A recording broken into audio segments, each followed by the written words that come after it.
So, Crystal, what called of this type of chicken? Yes.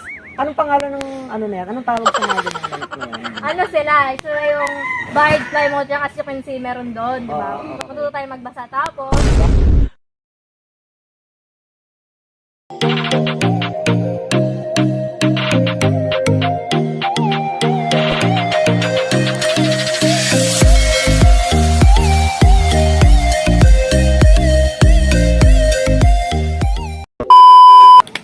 Good morning everyone. For today is wala po muna tayong funny video, funny shooting na ganyan. Except po muna natin yan. For today guys, meron tayong bibisitahing farm o ang tinatawag na Doc's Farm. Then ipapakita po natin dito is kung gaano kasarap manirahan sa hulo at pwedeng itanim, pwedeng alagaan at pwedeng pagkaabalahan na pwede natin pagkakitaan. Are you excited guys? Oh my god, me too. Let's go! Wait. Face mask. Let's go!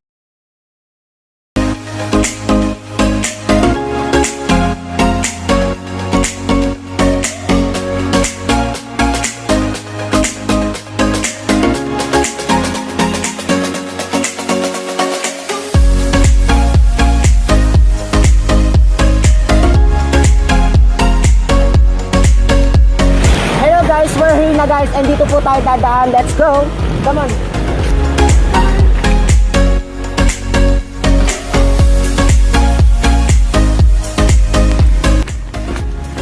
Sobra medyo makipot po yung daan pero okay naman. Malinis naman siyang tignan.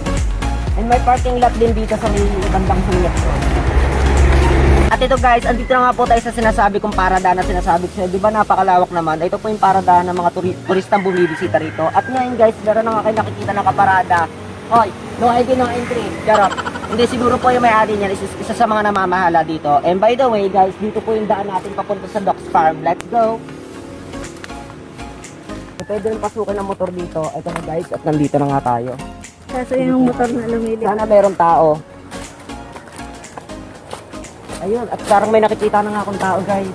Oh my god. Oh, bawal daw pumasok. Paano yan? Yo. Papasok po. Kuya. Papasok. Kuya, salamat po. Thank you po ah. Ano po? Kaya po nagbabantay kuya dyan? Oo. Oh, yun guys, ang lawak po talaga na lupain nila dito. Na pwedeng, ang dami pwedeng pagtaniman, pwedeng alagaan, pwedeng pagkaabalahan dito sa hulo. At napaka-fresh pa ng hangin, oh. Ang dali, naka-face mask wala ako. Ayan. Walang COVID.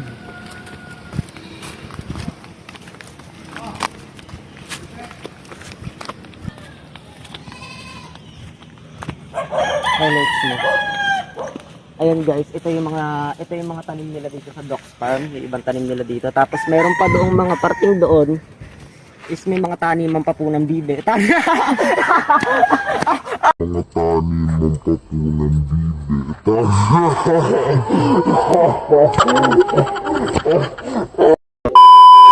And hello guys, at ayun po, syempre hindi po natin iikutin na mag-isa to. Meron po tayong kasama mag-iikot dito. And come here.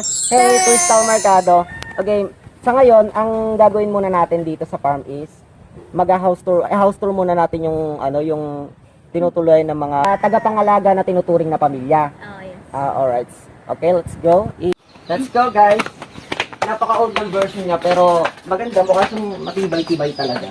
Hindi ba? Dito re-renovate daw to. So, i-renovate pala siya soon guys. So, ayun. So, okay. Oh, napakaluhod pala ang lamig. Sino to? As you can see, this is... So, ano guys, ito yung auntie ni Kuya Jonathan, si Auntie Amelia. And yun, siya yung sister ng father ni Kuya Jonathan, which is si Doc. Okay, auntie pala siya ng owner nito guys. So, ito yung na-harvest ngayong umaga, which is galing sa mga breeding doon. Tapos, ito yung, as you can see, iba yung kulay niya. Parang mas malaki siya, no? Parang mas malaki siya kumpara Yes, sa mga white. Kasi ito, brown egg, farm brown egg. Tapos Ito din. ito, Okay. sa ducks to pecking Oo. ducks. Ito yung ginagawang balot. Ito yung Pag sa ginagawang inyo, hindi balot. gagawin pagkain yan. Oo nga. Umuha ka na lang. Oo, sige. Tapos, tuloy tayo sa mga sisig sa mga Ayun. isa. Ito yung mga sisiw guys. Sa kanina ko pa naririnig. Super ingay nila pero I think very cute. So, ito ano to, dominant to, tsaka BPR. Dominant and BPR. Ito, ano Bite to? lime out na. Tapos, andito yung Sasu at tsaka Red Island Road. Magkaiwalay sila. Ito yung SAS. Ito? Hindi, ito yung Sasu, ito yung RIR. Ito yung RR. Okay. Ay, naku, mamamatay ka dyan, Day. Nakikita niyo po siya sa Korea. At so, ayun. Ito naman. So, ito. Ano to, yung incubate or bali dito, kasi di ba may mga, kasi nagpo-product sila ng egg. Okay. Hindi pa, parang hindi kaya ng yung production. Oo. Ilahin mo yun. Bali dito, Parang panglimliman. Panglimliman siya. Okay. Yun doon. Okay. Dito pala siya yung panlimliman. Pwede pala yan kahit na Oo, mainit. may init. Hindi limliman ng pinaka-nanay. So now guys, nandito tayo sa likod nila. Andito tayo sa likod nila. Tignan nyo naman, napakasarap, napakasarap ng hangin guys. And siyempre dito nagluluto. Meron din naman lutuan din sa may loob, pero dito mas maganda. Sa mga hulo-hulo, sanay tayo sa mga kahoy-kahoy guys, you know. So, for today guys, for now, iikutin na po natin yung mga alaga nila dito, isa sa mga pamilya na rito iniingatan. Okay guys, let's go. Sister Crystal. Saan tayo magsisimula, Sister Crystal? Papakilala muna natin siya. Sobrang kayo sa akin. Hello. Tapos, sabay ito sa inyo. Ito si Diego at si Pedro. Oh my God. Si Diego and Pedro, mabait sila Oo, nanagat. sige. Yun lang. Pakainin natin sila. Ito ba ang nakain nila? Doon. Ito, rabbit. Matagal na to dito? Hindi, bali, bigay siya ng anak. Okay. Wala siya loob. Kain. Salit natin siya, bigay ko. So, ayun guys, ito si Kuya, isa sa mga tagapamahala na pamilya nila dito. Si Kuya Long. Hello po, Kuya Long. Okay lang kayo, Kuya Long. At siya naman po si Ate. Hello, Ate. Anong pangalan niyo po? Andy. Unad po, Ate. So, ito, ay wala pala. Naglilimlim siya. Kami naglilimlim din. So, ito yung mga Ito ba yung mga pinapanabong ganun? Sila? Sila, pero ito kasi parang malibig sila. Naglilimlim sila. So, may pang mga pangalan to, siyempre. Ito? Oo. Wala. Meron, manok lang. Ano ko lang? Kalisain. Salisain. Ano ba talaga ang pinaka main purpose or goals nito ng Doc Farms na to para sa mga local o mga tao dito sa Bagap? Ay, ang purpose ng Doc Farm is to give opportunities to the locals and also a hope for the hopeless. Okay. Yeah. At kasi ang Doc Farm, kapag, ang bala kasi ka talaga ni Kuya Jonathan, kapag lumawak or mas gumanda at nag-improve tong nag-grow. farm. Kasi Alright. ang plano ni Kuya Jonathan maging farmers right. So, by that, parang bang sa kanya, yung mga jobless na tao, parang mabibigyan niya ng hope, parang mabibigyan niya ng opportunity, trabaho. mga ganun. So soon guys, Just to magiging grow ano with pala them. siya. So soon guys, magiging ano pala siya soon, Farm resort. magiging farm resort na pag Doc's Farm Resort. Di ba? Ang ganda. Sister Crystal, bakit nga pala ito tinawag na Doc's Farm? Obviously kasi yung pangalan ng father niya is, hindi naman pangalan ng father niya is mismong Doc, pero kasi most of the people knew him as Doc. Kilala siyang Doc. Oo, Okay. kasi nga, nung ang balak talaga ni Doc dito is para magiging clinic niya or parang puntahan na may mga sakit. Before. Before, Alright. kasi ang balak talaga ni Doc, yung mga magpapagamot sa kanya is walang bayad pa. Okay, Ganun kasi libre. nga, oo, libre Okay. siya. Ayos sana. Oo, tapos most of the trees dito is planted by him. Oh, Yan, that's why okay, it's okay. called Doc's Farm. Kaya tinawag siya na Doc's Farm kasi galing yun sa papa ni Kuya Jonathan na Doc's Farm. Crystal, bakit parang hiwa-hiwalay sila ng hiwa-hiwalay sila? Oh, itong nasa unahan kasi na to is mga bibe, tapos sinasa gitna which is yung may mga parang yellowish or orange na to ka. Peking duck yun. Oo. Tapos yung sa dulo mga itik. Yeah. Sa itek. Yeah, Ang ganda nila. So ito yung mga ano nila. So ito yung mga junakis, gano'n. Ay, yung mga junakis nila. So parting doon, sumilip tayo sa parting doon. Parang kanina ko pa gustong pumunta doon. Yun din yung mga sisiw. Sa mga sisiw. Yes, sa mga laman.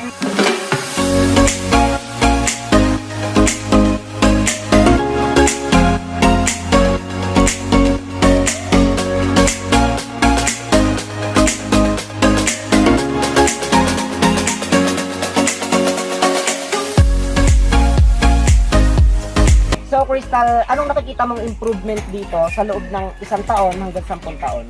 As I can see, kasi ang plan na talaga merong 1,000 chicken laying eggs, tapos full poultry meats, tapos 100 female ducks, 25 male ducks, at saka 8 cattle and 30 goats. Yeah. 30 goats. So ang dami pa palang balak ang improvement na mangyayari dito, no? So ito number 3 si, ano to? Ano yan? Mga native chicken. Ay, ito yung mga native chicken. Ang naririnig ko lang kasi ito kapag sa inuman. Ano yan? Native. So ito, number 2B. Number 2 na, B pa. Ano to? Si bali ano to? Ano yan? Mga cowboy at saka parawakan. Mga chicks. Gusto naman. Parang ito ang manok kung titignan mo sila, parang ano lang sila, no? Parang iisa lang silang manok lang talaga, pero may mga tawag pa pala siya. It depends ba yun sa kulay o ano? Hindi, depende sa lahi. Sa mga lahi-lahi siya. Oh my God, ko alam. Now I know.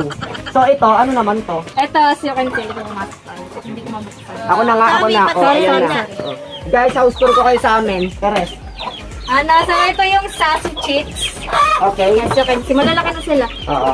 Tapos, ito yung barred Plymouth Rock chicks. Napakasasin naman nung Plymouth Ito na yun. ito yung dominant. Dominant. Ito yung inahin at nakakatakot. Ito po yung inahin nag-iisa. Ganyan po. Nakikita niyo po yung manok na yun, tsaka yung isang anak. Ganyan po pagka may tinatawag na favorite. Pinili niya lang yung favorite niya. So, Crystal, what cause of this type of chicken? Anong pangalan ng ano na yan? Anong tawag sa mga ganyan manok na yan? Ano sila? Sila yung barred Plymouth Rock, as you can see, meron doon, di ba? Oo. Matuto tayo magbasa. Tapos, Yes. yung nga, mga no? nakita mong eggs kanina galing sa kanila, which is kanina ka-harvest lang kaninang umaga. So, kanina pa pala ako tingin ng tingin sa manok. Ayun pala yung pangalan, Barn Plymouth. My God, let's O, go. basahin mo nga daw. Basahin mo. And ito naman guys, ang tawag niya is ZZ Dominant. O, ZZ. ZZ Dominant. What's the ZZ Dominant? Ito na yon. Oo, sila. So ano yon? Ano? Manok. Basta mga manok Ito, din sige sila. nga, ito. O, ito ang tinatawag na Black Astrolart. Astrolart. At kasi siya naman ng mga tawag sa bagay, mukha naman kasi siya yung mga manok. So ito kanina, yung nakita natin nito kanina, yung itlog niya yun nandoon, yung maliliit. Hindi naman sila maliliit kasi may iba lang na maliliit, may ibang malalaki kasi nga. Oo. Diba? Yun. May ibang maliliit, may ibang maliliit. Sana all ducks tsaka dukes. So ito parang pamilyar na ako sa manok na to. Ito yung tinatawag na manok. So ano to? Ang tawag dyan? Hindi ko mabasa, hindi ako marunong magbasa. Rhode Island Red. Rhode Island Red. Napaka-social naman, island na island siyang tignan. So ito si Sir Crystal. Nakagat yarn. Hindi. Ito yung mga baka dito sa farm. Tapos meron silang baby si Ferdinand the Bull. Ay, pangalan niya. Ay, may mga pangalan siya. Yes, Ito, ano sir. pangalan nito? Pwede siyang hawakan. Ba't ka nakakulay red ka? Ferdinand video. Okay. Pagkakita ko sa inyo sa Ferdinand the Bull. Ferdinand the Boy. So sila mga pangalan dito guys.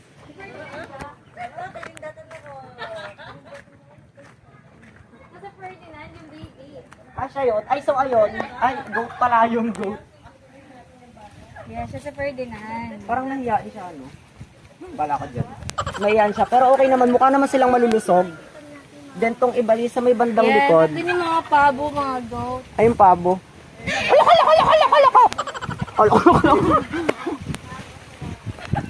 Ay, vloggeris! Vlog takeover, may papakita ka sa inyo. Nakakalaro na... Alak! Aba na! Pahiya ako! Chugog! Isa pa. Going to the flow siya, guys. So, ito mga goat, ano, may mga name din siya. Wala siya mga name, goat lang talaga siya, okay. Ito dito sila sinusuga. Oo. Napakalawak, no? Ang dami nilang food. Nagyoyoga yung mga bibi. So, Crystal, meron lang akong tanong sa'yo. Mm. Paano ituring ni Kuya Jonathan yung mga taong nangangalaga dito? Yung touring kasi ni Kuya Jonathan is hindi Social. mga hindi sila mga trabahador or mga tagapangalaga lang. Pamilya siya. Kaya ang sabi ni Kuya Jonathan dito sa farm, sa mga nangangalaga dito, ariin din sa kanila para ba aalagaan, gagawin sa kanila, ganon. Yes, family is love. O, tignan mo. So, dito sa mga ibang uri naman na to ng manok na to. Ibang uri to. Oo, iba yan. May kabiyan sa aso. Ang dami palang uri ng mga manok, no? Eh, pero mukha sila matatapang, ano? Oo, pero Para silang pag pumasok ka, kukuyugin ka nila. Maguligo ata. Kasi yung mga itim na yun, para rin palang style ng doon, ano, kakulay Pero lang bakit din. yan? Ito yung tinatawag na ito yung kaber. Oh, tapos iyan sa aso. Malalaki. Kaber. Ito yung kaber, tas saso, tas ayun yung, ayun na naman yung pabo. Gusto, baka hahagarin tayo. So ayun guys, naikot na natin yung isa sa mga inaalagaan nila dito o sa mga minamahal nila dito, baka, manok, mga ganyan. Marami kasing tawag ng mga manok doon. Hindi ko alam, maraming style pala ng manok na iba-iba ang tawag, no.